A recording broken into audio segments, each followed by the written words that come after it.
अहम तरीन खबर ब्रेकिंग न्यूज आपको देंगे। वज़ीर दिफा ख्वाजा आसिफ ने शिमला मुआहिदा खत्म करने का ऐलान कर दिया है। उनका कहना है कि पाकिस्तान की जानिब से शिमला मुआहिदा खत्म हो गया है। बयान इसके ऊपर आपको ये भी बताते चले कि वज़ारत ख़ारजा के ज़राए ने कुछ क्लैरिफिकेशन भी दी है। वो कहते हैं कि जी शिमला मुआहिदा अभी तक मनसूख नहीं किया गया है। पाकिस्तान में दोस्तों एक अजीब सी सकपकाहट है। किसी को कुछ नहीं पता क्या चल रहा है, कभी कोई कुछ बोलता है, कुछ बोलता है। पहली बात कि हम दुनिया को किस किस्म का चेहरा दुनिया के सामने पाकिस्तान का जाहिर होता है। अजीब सी महसूस होता है कि ये अच्छा महसूस नहीं होता उसको देख के। और इससे होगा क्या? इससे होगा क्या? भारत को एक उड़ता बटेर हाथ में आ जाएगा। सर आ गया है इंडिया ने तो वावेला, वो तो कह रहे हैं बड़ा अहम बयान है। बड़ा तो क्यों कह रहा है अहम बयान है? इसलिए कह रहा है उनके हक में जाता है। ख्वाजा आसिफ जो पाकिस्तान के डिफेंस मिनिस्टर हैं, उनका हाल ही का बयान यह है कि शिमला मुआहिदा मर चुका है। It is dead. We are back to the 1947-48 position. इसका मतलब कि एक बड़ी खतरनाक सी सूरत हाल बन सकती है लाइन ऑफ कंट्रोल में, क्योंकि कोई मुआहिदा ही नहीं है तो ओपन सीजन है ना, आपने जो मर्जी करना है आप करें, क्योंकि कोई टर्म्स ऑफ एग्रीमेंट नहीं है। ये किस्सा भी मैं आपको सुनाऊंगा, लेकिन पहले आपको रॉ की एक नई साजिश से आगाह कर दूं ताकि हमको ये पता चल सके कि आया भारत ईद के दौरान पाकिस्तान पे हमला कर सकता है। कशीदगी जब हुई उसके बाद भारत की तरफ से एक तरफा इकदामात लिए गए पाकिस्तान के खिलाफ। जवाबन पाकिस्तान ने भी कुछ इकदामात लिए और कुछ मुतनब्बे किया भारत को। अब आज वज़ीर दिफा ख्वाजा आसिफ साहब ने इसी मुतल्लिक़ एक बयान दिया है। वो समझते हैं कि शिमला मुआहिदा, ये जो कॉन्फ्लिक्ट और ख़ासकर भारत की तरफ से जारहियत हुई है, उसके बाद अपनी कदर वक़्त खो चुका है। बहुत बड़ा बयान है ख्वाजा आसिफ साहब जो दे रहे हैं, इसके ऊपर तज्ज़िया तबसरा हम करते हैं। साथ ही साथ एक और अहम नुक्ता भी जो इसमें उन्होंने उठाया, उन्होंने कहा कि उनके मुताबिक इंडस वाटर ट्रीटी की खिलाफ वर्जी अभी भी भारत कर रहा है, क्योंकि अपनी मर्जी के मुताबिक वो पानी छोड़ता है।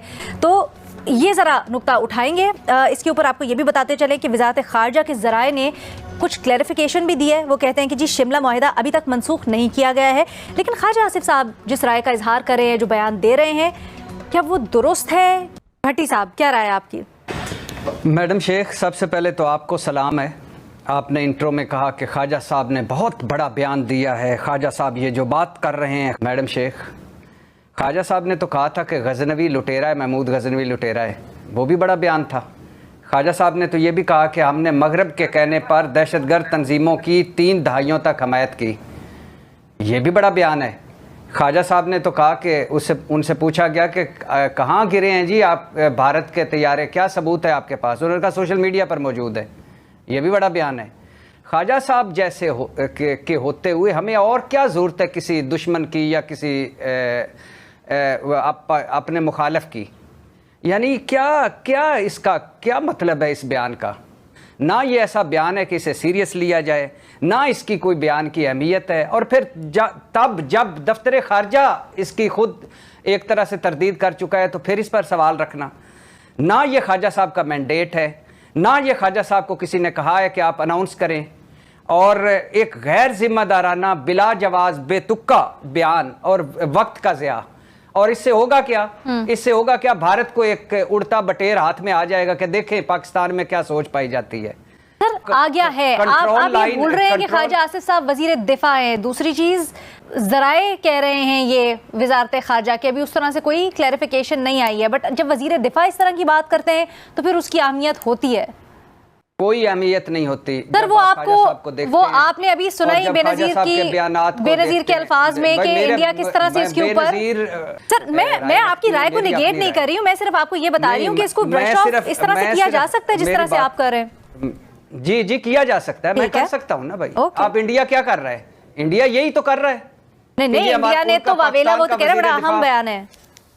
बड़ा तो क्यों कह रहा है अहम बयान है? इसलिए कह रहा है उनके हक में जाता है। चूंकि मैडम शेख, यही तो हमें क्या गिला है भारत से कि पहलगाम दहशतगर्दी का इल्जाम उन्होंने बिला सबूत पाकिस्तान पर लगा दिया, हमारी मस्जिदों पर मिसाइल मारे, हमारे निहत्ते लोगों को शहीद किया, सिंध ताश मुआहदा मुअत्तल किया बगैर किसी वजह से। और हम क्या कर रहे हैं? एक मकार दुश्मन जो झूठ पे झूठ बोल रहा है, हम उससे बड़े बिला जवाज, बेतुक्के और बेबुनियाद बयानात में बाजी ले रहे हैं। हमें अपनी लाइन पे रहना चाहिए, हमें लॉजिकल बात करनी चाहिए, हमें कोई ऐसी गुफ्तगू नहीं करनी चाहिए कि जो हमारे खिलाफ इस्तेमाल हो। और आपने इंडिया के आज तो बड़ा कह दिया कि इंडिया इसको अहमियत का अमल ले रहा है। जब इंडियन मंदूब अक़वाम मुत्तहिदा में बैठकर ख्वाजा साहब के बयान को बुनियाद बनाकर कह रहा था कि पाकिस्तान दहशतगर्द कार्रवाइयां करता है और दहशतगर्द मुल्क है, उस वक्त आप क्या कहाँ थी? नहीं सर, तो वो तो सच था ना, वो तो ख्वाजा साहब ने जिस कॉन्टेक्स्ट में कहा था वो हम पहले भी बात कर चुके, बट आप अपने तजिया कंप्लीट कीजिए सर। सच इस तरह नहीं था, तारीखी पस मंजर में कह रहे थे ख्वाजा आसिफ साहब, जरूर सच उस तरह नहीं था। सच इस तरह था कि आप कहते हैं कि जिनको आप आज दहशतगर्द करते हैं, कल आपके हीरो थे, आप उनके एजाज में डिनर और इशाइये करते थे। ये जुगत मारने का प्रोग्राम नहीं था, इसमें लॉजिकल बात की जाती है। और अब है कंट्रोल लाइन, अब सीज फायर लाइन नहीं है हमारी। अब हम वापस 1948 वाली पोजीशन पे आ गए हैं। किसने कहा है? शिमला मुआहदा दो ममालिक के दरमियान था, इसमें वर्ल्ड बैंक या कोई तीसरा फरीक नहीं। भारतीय इकदामात की वजह से सारी वो शिक्के खत्म हो गई। किसने कहा था? इसका मतलब कि एक बड़ी खतरनाक सी सूरत हाल बन सकती है लाइन ऑफ कंट्रोल में, क्योंकि कोई मुआहदा ही नहीं है, तो ओपन सीजन है ना, आपने जो मर्जी करना है आप करें, क्योंकि कोई टर्म्स ऑफ एग्रीमेंट नहीं है। तो मेरे ख्याल से बहुत ही एक प्रोवोकेटिव किस्म की स्टेटमेंट है, और मेरा नहीं ख्याल है कि इस वक्त पाकिस्तान जो है इस तरफ जाएगा। हमें तो मेरा नहीं ख्याल है कि इन हालात में अगर हम थर्ड पार्टी इंटरवेंशन चाहते हैं इंडस वाटर ट्रीटी में, तो उसके और बहुत से तरीके हैं जिस पे पहले भी बात हो चुकी है। इंटरनेशनल कोर्ट ऑफ जस्टिस है, उस पर भी हम बात की जा रही थी कि उधर भी हम जा सकते हैं। और मेरा ये भी एक सवाल है, मुझे नहीं पता कि क्या हम यूनिलैटरली भी शिमला एग्रीमेंट से विड्रॉ कर सकते भी हैं या नहीं। साहब जैसे के होते हुए हमें और क्या जरूरत है किसी दुश्मन की या किसी अपने मुखालिफ की? और एक गैर जिम्मेदाराना बिला जवाज बेतुक्का